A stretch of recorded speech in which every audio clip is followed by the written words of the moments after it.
नमस्कार, जनपक्ष में आपका स्वागत है। मैं हूं प्रियदर्शन। दोस्तों, आज मैं एक बहुत अलग से मुद्दे पे बात करना चाहता हूं और चाहता हूं कि इस पे आप भी अपनी राय दें। असल में पिछले दिनों मुझे एक अनुभव हुआ।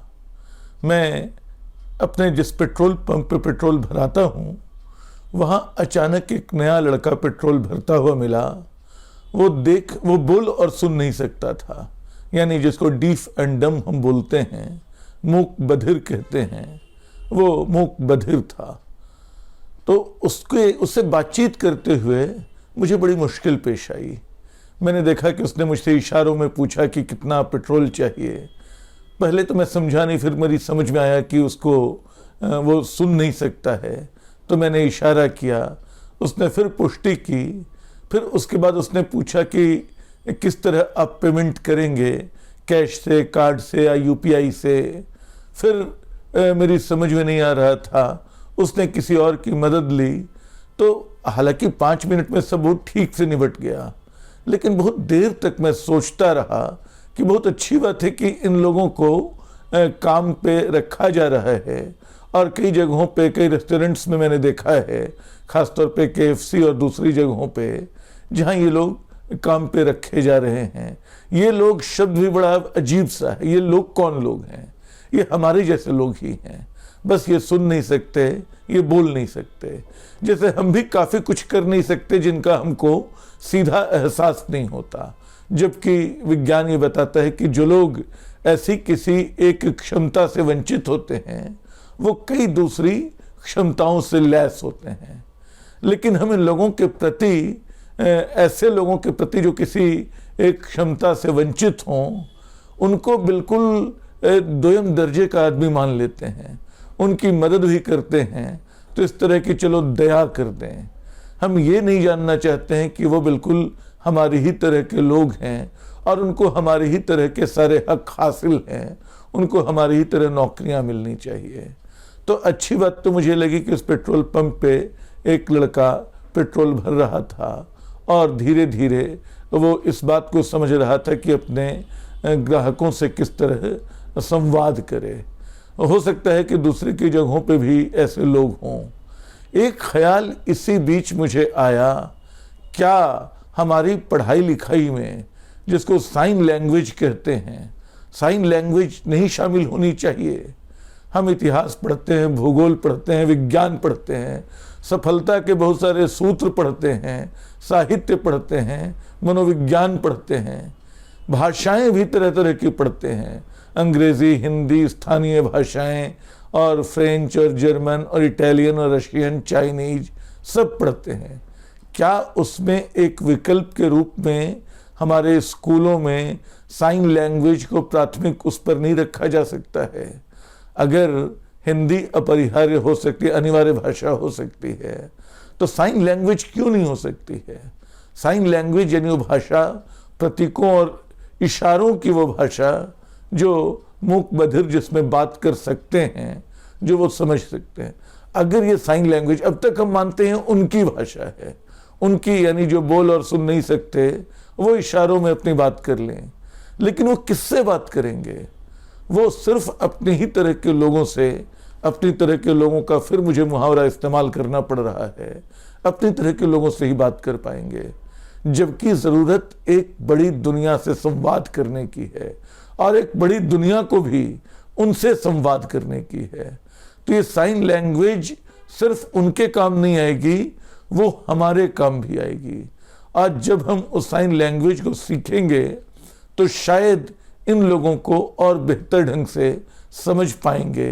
ये समझ पाएंगे कि जिनकी दुनिया में ध्वनियाँ नहीं हैं, जिनकी दुनिया में चुप्पी इकलौता शोर है, वो कैसे इस दुनिया को देखते हैं, कैसे उसमें जीते हैं, कैसे उसमें अपने हिस्से का साहित्य रचते हैं। तो मैं ये प्रस्तावित करना चाहता हूँ कि हमारे स्कूलों में साइन लैंग्वेज भी एक अनिवार्य भाषा के रूप में शामिल की जाए बच्चों की पढ़ाई में। ये अक्सर कहा जाता है कि बच्चों के बस्ते का बोझ बहुत ज़्यादा हो गया है, किताबें कम होनी चाहिए। ये मैं भी मानता हूँ। बच्चों में बहुत सारा ज्ञान ठूंसने की ज़रूरत नहीं है, लेकिन संवेदना तो उनमें पैदा करनी होगी। अब उस संवेदना को पैदा करने का जो सबसे बड़ा माध्यम हमारे पास होता है वो भाषाएं ही हैं। भाषाओं की मार्फत ही हम कविता पढ़ते हैं, कहानी पढ़ते हैं, दुनिया को समझते हैं। तो ये क्या संभव नहीं है कि हमारे स्कूल भी साइन लैंग्वेज समझें, साइन लैंग्वेज सिखाएं, ताकि इसके बहुत सारे फायदे होंगे। एक तो ऐसे बहुत सारे लोगों को रोजगार मिलेगा जो अन्यथा अपने आप को उपेक्षित पाते हैं। दूसरे जो हैं वो बहुत सारे दूसरे लोग जो इनको पराया समझते हैं, अलग समझते हैं, अपने से कमतर समझते हैं, वो पाएंगे कि ये तो हमारे ही तरह के लोग हैं और उनमें हमारी तरह की ही क्षमताएं हैं। और दोस्तों, उनकी आबादी दुनिया में बहुत बड़ी है। अगर सिर्फ भारत का, मजे की बात है कि भारत में तो ठीक से पता भी नहीं कि ऐसे मूक बधिर लोग कितने हैं। 2011 का जो आखिरी जनगणना हमारे पास थी, यानी अब लगभग 14 साल पुरानी, उस जनगणना में बहुत साफ तस्वीर नहीं दिखती है। शायद 14 लाख मूक और 16 लाख बधिर बताए जाते हैं, यानी 30 लाख। लेकिन जो विश्व स्वास्थ्य संगठन है उसका अनुमान है कि भारत में 63 मिलियन यानी 6 करोड़ से ज्यादा लोग ऐसे हैं जो बोल और सुन नहीं सकते हैं।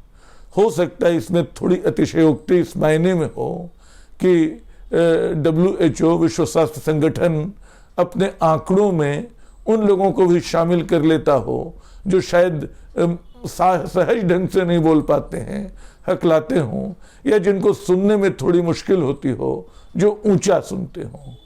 लेकिन तब भी जो बिल्कुल सुन नहीं पाते, जो बिल्कुल बोल नहीं पाते, ऐसे लोगों की संख्या 2-2.5 करोड़ होगी, ये ऐसे लोगों का संगठन मानता है और बताता है।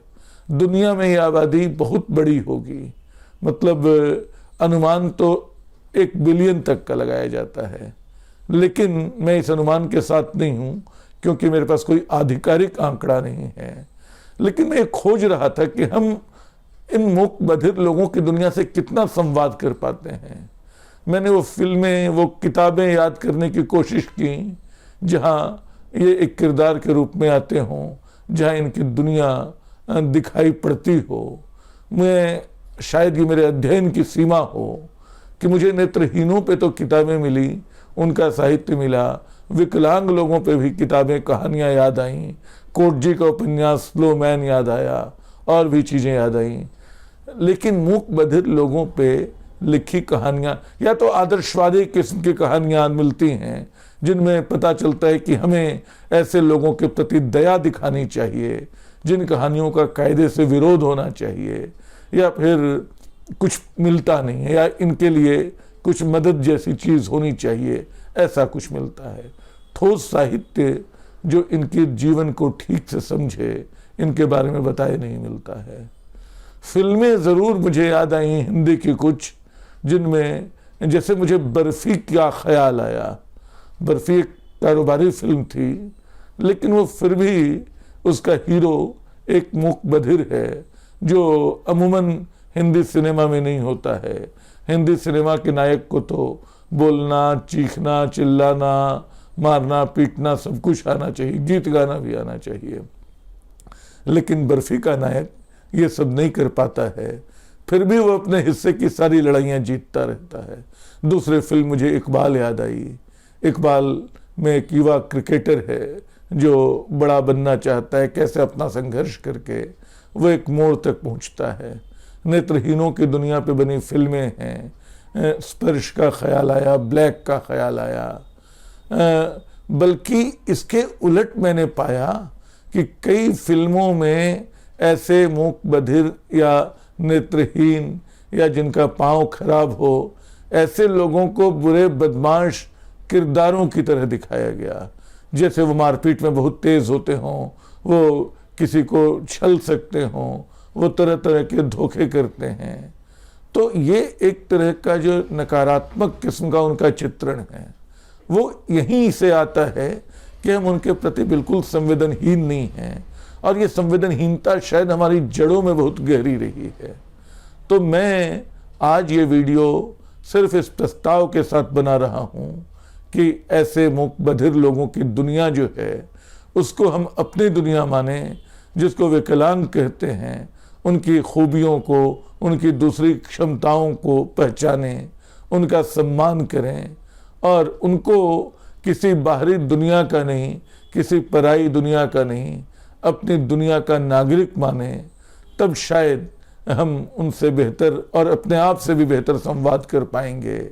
लेकिन इसके लिए ज़रूरी है कि हम अपने स्कूलों में साइन लैंग्वेज की पढ़ाई शुरू करें।